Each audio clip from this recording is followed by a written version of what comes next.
नहीं। माननीय श्री हर्ष वाजपेयी जी।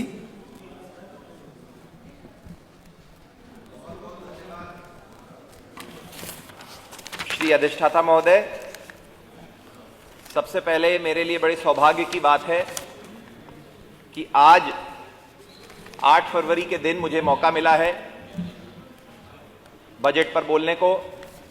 8 फरवरी इस सदन की बड़ी नेता रहीं और मेरी दादी मां डॉक्टर राजेंद्र कुमारी वाजपेयी जी की जयंती का दिवस होता है, जो बहुत से इस सदन में रह के बहुत से विभागों की मंत्री रही हैं। आज उनको प्रेरणा के रूप में याद करते हुए मैं सरकार को बहुत बहुत धन्यवाद दूंगा, क्योंकि कुंभ क्षेत्र का मैं विधायक हूं और 2,500 करोड़ की सौगात जो कुंभ में सरकार ने दी है, जो पिछले साल भी हजारों करोड़ की सौगात दी थी। मुझे लगता है कि प्रयागराज जैसे ओलंपिक में कोई शहर, कोई सूबा पूरा बदल जाता है, प्रयागराज पूरी तरीके से बदल जाएगा। जैसे कि जब तांत्या तोपे और रानी लक्ष्मीबाई 1857 की गदर में जब संघर्ष कर रहे थे, उस समय से अंग्रेजों ने प्रयागराज को रेलवे के मुख्य जंक्शन के रूप में रेलवे का डेवलपमेंट शुरू किया था। तब से अधिष्ठाता महोदय 175 साल के करीब हो गया है, लेकिन अभी तक हमारे क्षेत्र में ढेर सारी लेवल क्रॉसिंग्स थी जो खत्म नहीं हो रही थी। लेकिन इस बड़े कुंभ बजट की वजह से उत्तरी विधानसभा के उत्तरी छोर से लेके दक्षिणी छोर तक सारी लेवल क्रॉसिंग्स को हम लोग खत्म कर देंगे और पहली विधानसभा पूरे मंडल में, उत्तरी विधानसभा होने जा रही है प्रयागराज मंडल में, जिसमें एक भी रेलवे की क्रॉसिंग नहीं रह जाएगी। आपको बता दूं कि इसके साथ साथ और भी बहुत ढेर सारे काम हो रहे हैं। डबल इंजन की सरकार है, तो जुगलबंदी भी देखने को मिल रही है केंद्र और प्रदेश के बीच में।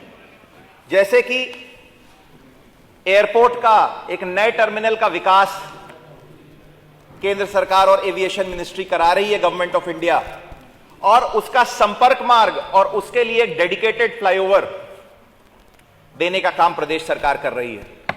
जुगलबंदी, और यह ऐसा फ्लाईओवर होने जा रहा है, आपने सुना होगा रेलवे फाटक के ऊपर से आरओबी बनते हैं, लेकिन यह आरओबी एक पूरे सूबेदारगंज स्टेशन, एक बड़े स्टेशन के ऊपर से बनाया जा रहा है।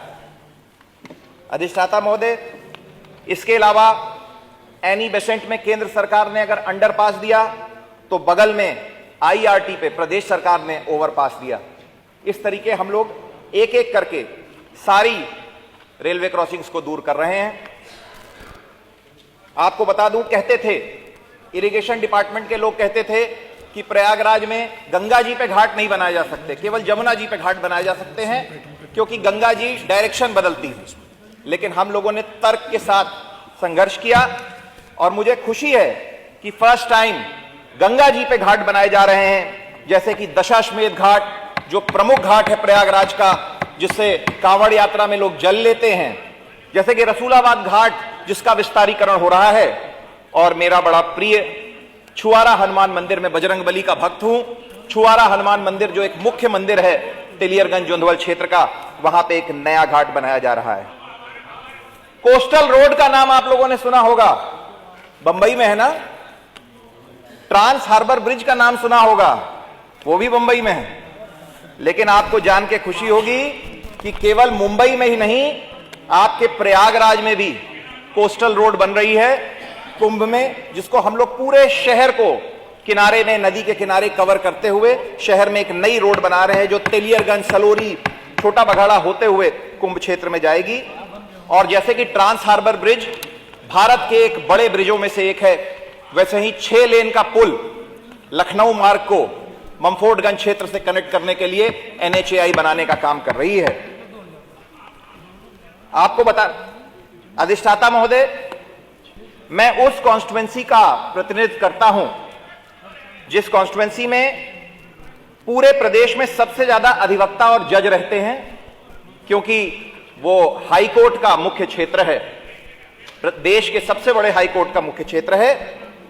और साथ में क्योंकि मेरे रगों में अधिवक्ताओं का खून है, मेरी दादी भी एक बैरिस्टर की बिटिया थी और मेरे नाना justice M.N.. Shukla chief justice होते थे इलाहाबाद हाई कोर्ट के, तो मैं कह सकता हूं कि मैं अधिवक्ताओं का भी प्रतिनिधि हूं और इस उच्च सदन में वकीलों की भी वकालत करता हूं। इसीलिए मैं सरकार को बहुत बहुत धन्यवाद दूंगा कि 100 करोड़ की राशि लॉ यूनिवर्सिटी के लिए दी गई है। और मुझे इसका भी गर्व है कि जो लॉ यूनिवर्सिटी जो झलवा में बन रही है, उसको हाई कोर्ट से कनेक्ट करने वाला जो चौफटका का ब्रिज है, चौफटका के पास जो महिला ग्राम ब्रिज बन रहा है, उसको बनवाने में मेरा भी संघर्ष रहा है। आर्मी के साथ मैंने भी नेगोशिएट करने का काम किया है। साथ में अधिवक्ता कल्याण निधि में 200 से 500 करोड़ करना और यूपी अधिवक्ता सामाजिक निधि में अगर किसी सदस्य की मृत्यु होती है तो 1.5 लाख की जगह 5 लाख मिलने का भी मैं सराहना करता हूं। इसी के साथ साथ मैं अब पूरे प्रदेश के फिगर में बस 2 लाइन में कहना चाहूंगा कि हमारा जो बजट है वो दिखा रहा है कि लगातार हमारा रेवेन्यू सरप्लस चल रहा है हर फाइनेंशियल ईयर में, लेकिन फिस्कल डेफिसिट मेंटेन है। अगर रेवेन्यू सरप्लस है और फिस्कल डेफिसिट है, इसका मतलब कि पैसे को कैपिटल एक्सपेंडिचर के लिए इस्तेमाल किया जा रहा है, भविष्य में इन्वेस्ट किया जा रहा है।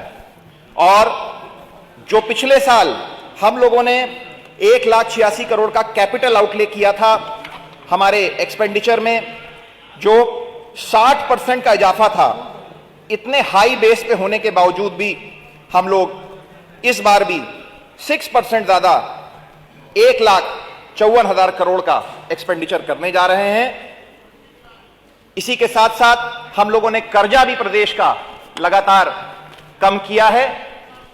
अभी बहुत कुछ करना है, मैं इससे ज्यादा नहीं बोलूंगा क्योंकि अभी बहुत लंबा रास्ता फैसला हम लोग को रास्ता तय करना है। धन्यवाद माननीय सदस्य, समाप्त करें। मैं बस इन शब्दों के साथ अपनी बात को अंत करूंगा। रॉबर्ट फ्रॉस्ट मशहूर कवि हैं, उनकी बातों से, उनके शब्दों से मैं अपनी बात को खत्म करूंगा कि the woods are lovely, dark and deep, but I have promises to keep and miles to go before I sleep. धन्यवाद माननीय श्री जय किशन साहू।